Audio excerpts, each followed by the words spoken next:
दोस्तों, एक कंपनी को बनाना कोई अंधा-धुंधा काम नहीं होता है। आपके पास काफ़ी प्रिसिशन होना चाहिए और तभी आप एक अच्छे ब्रांड को लॉन्च कर सकते हैं। कई बार मार्केट में ऐसा नोटिस किया गया है कि लोग जो है शॉर्ट टर्म ऑब्जेक्टिव से आते हैं। वो ये सोचते हैं कि हम प्रयोग करेंगे, अगर हमारा प्रोडक्ट चल गया तो अच्छा, अगर नहीं चला तो हम सब कुछ बंद कर कर चले जाएँगे। और जभी भी ऐसा हुआ है, तब जो मार्केट फोर्सेस है, मतलब जो सेल्स टीम होती है, जो डिस्ट्रीब्यूटर होते हैं, जो रिटेलर होते हैं, वो जो है उनका कॉन्फिडेंस जो होता है वो डगमगा जाता है और इसीलिए वो किसी भी स्टार्टअप को अपॉर्चुनिटी देने से कतराते हैं। इसका परिणाम क्या होता है? इसका परिणाम ये होता है कि जो सच्चा स्टार्टअप है, जो शिद्दत से काम करना चाहता है, उसे भी लोग काफी शक के नजर से देखते हैं। और इससे बाहर निकलने का तरीका क्या है? इसके बाहर निकलने का तरीका है मैप, टैप, अडैप्ट। मतलब इस सीरीज में, इस श्रृंखला में जो मैप, टैप, अडैप्ट मैं आपके साथ डिस्कस कर रहा हूं, अगर आप इसे बहुत अच्छी तरह फॉलो करोगे तो मैं आपको दावे से कह सकता हूं कि आपको मार्केट जो है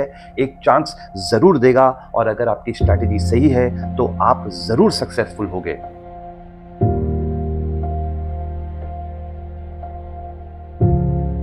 तो दोस्तों, आगे बढ़ने से पहले मैं आपको ये कह देता हूं, मैप, टैप, अडैप्ट जो ये प्रोसेस है, इस प्रोसेस का निर्माण मैंने ही किया है और ये मेरे मार्केट नॉलेज और एक्सपीरियंस का एक समरी है। तो अगर आप इसे फॉलो करोगे और आप रियली सीरियस हो ब्रांड लॉन्चेस को लेके और आप सीरियसली अपनी कंपनी को बनाने चाहते हो, तो आपको ये प्रोसेस जो है वो काफ़ी मदद करेगा। और मेरी आपसे ये गुजारिश है कि अगर आपको ये पसंद आ रहा है तो आप प्लीज़ इसे अपने दोस्तों के साथ शेयर करिए, ताकि वो भी जब अपनी कंपनी को लॉन्च करें उन्हें भी पता चले कि एक सही ब्रांड लॉन्च किस तरह किया जाता है।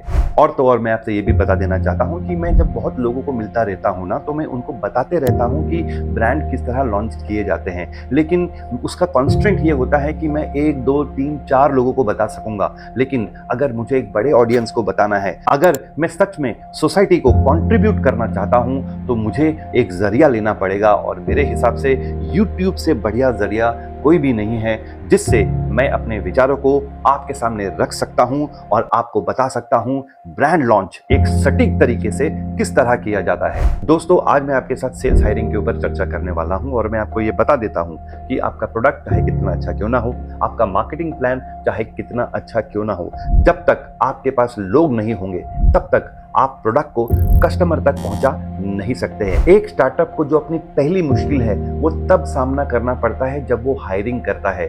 कुछ समय पहले आपको मैंने बताया कि मार्केट का जो कॉन्फिडेंस होता है एक स्टार्टअप को लेकर वो बहुत लो होता है और यही एकमात्र कारण है जिसकी वजह से हायरिंग जो है बहुत डिफिकल्ट हो जाती है। लेकिन अगर आप मैपिंग कर रहे हैं, मैपिंग में आपने हायरिंग प्रोसेस को बहुत अच्छी तरह डॉक्यूमेंट किया है, तब आपको हायरिंग में दिक्कत नहीं होती है।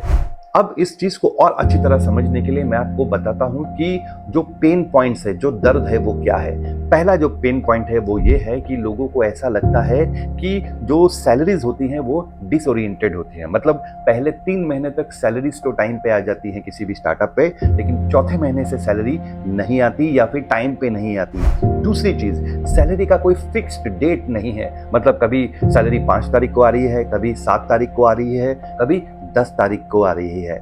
तीसरा पेन पॉइंट क्या है? लोगों को यह लगता है कि कंपनी जो है वो मार्केटिंग में इन्वेस्ट नहीं कर रही, और अगर आप मार्केटिंग में इन्वेस्ट नहीं करोगे तो सेल्स टीम ये सोचेगी कि भाई हमने तो प्लेसमेंट कर दिया, लेकिन आगे सेल कैसे होगा, कस्टमर कैसे आएगा।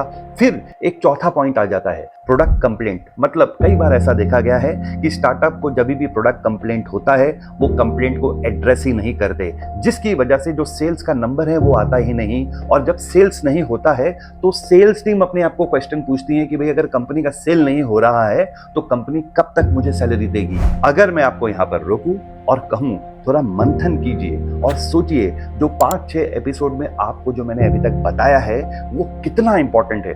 वो इतना इंपॉर्टेंट है कि अगर आप उसे फॉलो नहीं करोगे तो जब आप नेक्स्ट स्टेप में पहुंचते हो ना हायरिंग का, आप हायरिंग ही नहीं कर पाओगे। क्यों? क्योंकि आपने बाकी स्टेजेस अच्छी तरह नहीं किए हैं, और बाकी स्टेजेस जब अच्छी तरह नहीं होता है तो क्या होता है, सेल्स टीम को कॉन्फिडेंस नहीं आता है, और अगर वो कॉन्फिडेंस नहीं आएगा तो वो आपको क्यों ज्वाइन करेंगे। यहाँ पर एक वार्निंग जो आपके लिए इंपॉर्टेंट है वो ये है है कि सेल्स टीम जो होती है ना वो काफ़ी कनेक्टेड होती है। आपने देखा होगा काफ़ी व्हाट्सएप ग्रुप होते हैं जिसमें सेल्स ऑफिसर का ग्रुप होता है, जिसमें रीजनल मैनेजर का ग्रुप होता है, जिसमें नेशनल मैनेजर का ग्रुप होता है। अगर आप लिंक्डइन में जाओगे तो लिंक्डइन में भी एक फ्रेटर्निटी का ग्रुप होता है। अगर आप कुछ गलत करते हैं और उस ग्रुप में आपके कंपनी के बारे कोई नेगेटिव बात कर देता है तो आपको एम्प्लॉय मिलना बहुत दिक्कत हो जाएगा। इसीलिए सही काम कीजिए, तभी जाके आप ब्रांड को बना पाओगे। और एक चीज आपको बता देता हूं यहाँ पर मैं, जब आप किसी एस्टैब्लिश कंपनी में काम करते हो तो आपको पीएफ मिलता है, आपको ग्रेचुइटी मिलता है, आपको मेडिक्लेम मिलता है, आपको एक्सीडेंशियल पॉलिसी भी मिलती है। लेकिन जब आप एक स्टार्टअप में काम करते हो ना, पीएफ, ग्रेचुइटी, मेडिक्लेम और ये एक्सीडेंशियल पॉलिसी बहुत जगह नहीं होती। क्यों नहीं होती? क्योंकि ऑब्जेक्टिव जो है वो लॉन्ग टर्म नहीं होता। कंपनी सोचती है कि भाई हम अपने ब्रांड को लॉन्च करते हैं और जब हमारा ब्रांड पुराना हो जाएगा तब हम ये बेनिफिट्स अपने लोगों को देंगे। और मेरी रिक्वेस्ट क्या है आपको? मेरी रिक्वेस्ट ये है कि अगर आप सीरियसली अपने ब्रांड को लॉन्च करना चाहते हैं तो इन सब कॉम्पोनेंट को रखिए, क्योंकि जब आप हायरिंग करेंगे ना, अभी आपको लग रहा होगा कि वो एक छोटी मोटी पॉइंट है, लेकिन उसका जो इम्प्लीकेशन है वो बहुत बड़ा है। मैं बहुत किस्मत वाला रहा हूँ कि अपने प्रोफेशनल करियर में मैं बहुत बड़ी बड़ी कंपनियों के साथ काम कर चुका हूं, जैसे हिंदुस्तान यूनिलीवर लिमिटेड, जैसे एपीजे टी लिमिटेड। और इन कंपनियों की जो ये पॉलिसीज थी वो बहुत अच्छी थी। यहां तक कि हिंदुस्तान लीवर का एक किस्सा मुझे याद आता है कि एक एम्प्लॉय को कोई सीरियस बीमारी हो गई थी और कंपनी ने पैसे पानी की तरह बहा दिए उस एम्प्लॉय को बचाने के लिए। और ये जो चीज है ना, यही चीज एक स्टार्टअप और एक एस्टेब्लिश कंपनी को डिफरेंशिएट करते हैं। और अगर आप एक सीरियस स्टार्टअप हो, इन चीजों का जब आप ख्याल रखोगे और जब एम्प्लॉय को ये पता चलेगा कि ये एम्प्लॉयर जो है वो उनका ख्याल रख रहा है, तो याद रखिए वो कहावत है ना, if you take care of your employees the employees will take care of the company.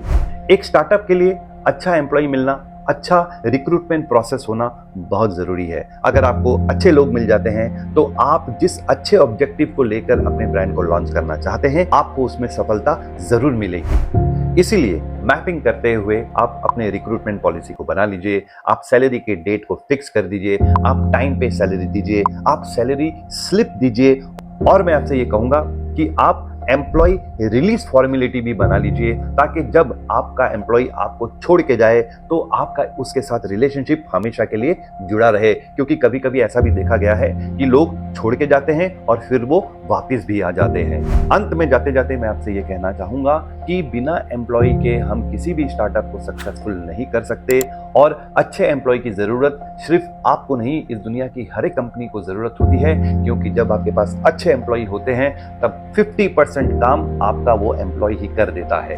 उम्मीद करता हूं आज का एपिसोड आपको पसंद आया होगा। अगले एपिसोड में फिर आपके साथ कुछ चर्चा करेंगे। तब तक के लिए आपका ये दोस्त आपसे अलविदा लेता है। बहुत बहुत धन्यवाद।